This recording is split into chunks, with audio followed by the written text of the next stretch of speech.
Well, this holiday season, as millions of travelers pass through our airports, they may have noticed a change. Major portions of LaGuardia Airport have been rebuilt, and soon similar modernizations will come to JFK.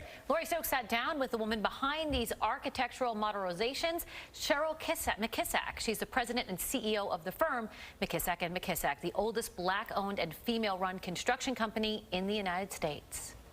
I started this journey 30 years ago.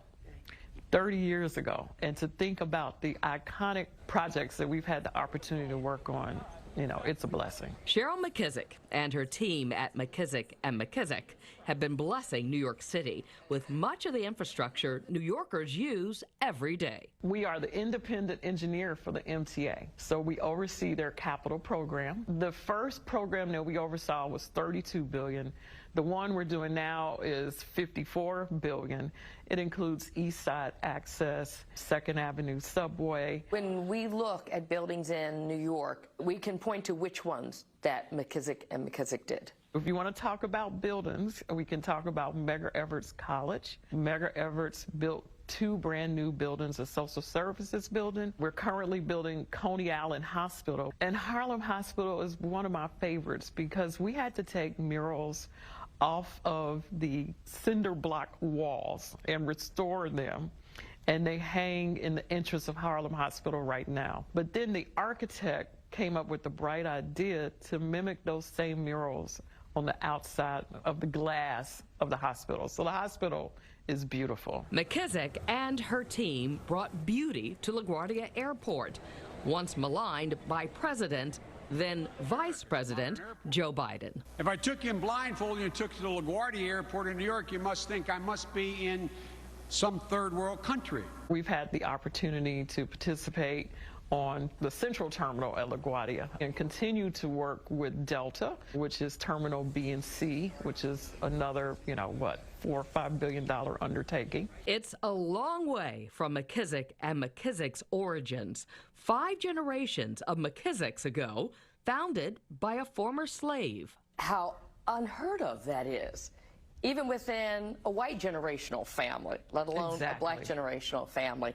that started with a man named Moses. Moses McKissack I came to this country in 1790, and he was brought here by a slave master named William McKissack. That's why we have the McKissack name, like most slaves. He was taught the trade of making bricks, and eventually, at some point, he gained his freedom. And we know that because he gave 365,000 bricks to the Cheers family in Nashville, Tennessee, and they built their mansion. So what was he like? I often imagine that. I think about how do you overcome not just bigotry, but slavery. Yeah. Do you ever think about if he's looking down at you at this point, what he would think?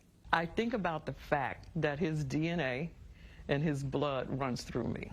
And I believe that because I'm a product of my parents, they're a product of their parents, and so forth and so on.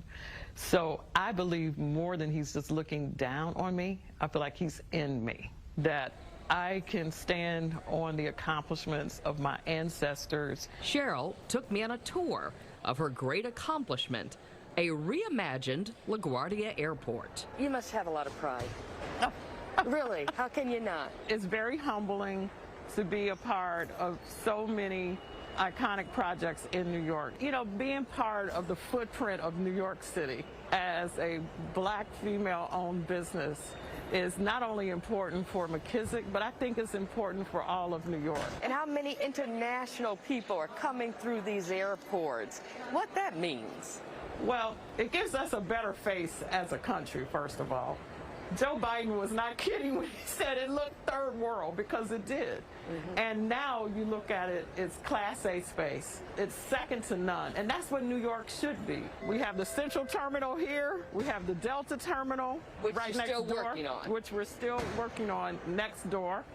And then we have JFK. Plans for JFK Airport recently revived by Governor Kathy Hochul. And it's going to completely transform and modernize this terminal. We're adding 150 50,000 new square feet. That's incredible. We're currently program managers for Terminal 1 at JFK, which is a $6 billion project, probably the largest airport project taking place in the country. And that was Lori Stokes reporting. Parts of the remodeled LaGuardia reopened earlier this year with more to come.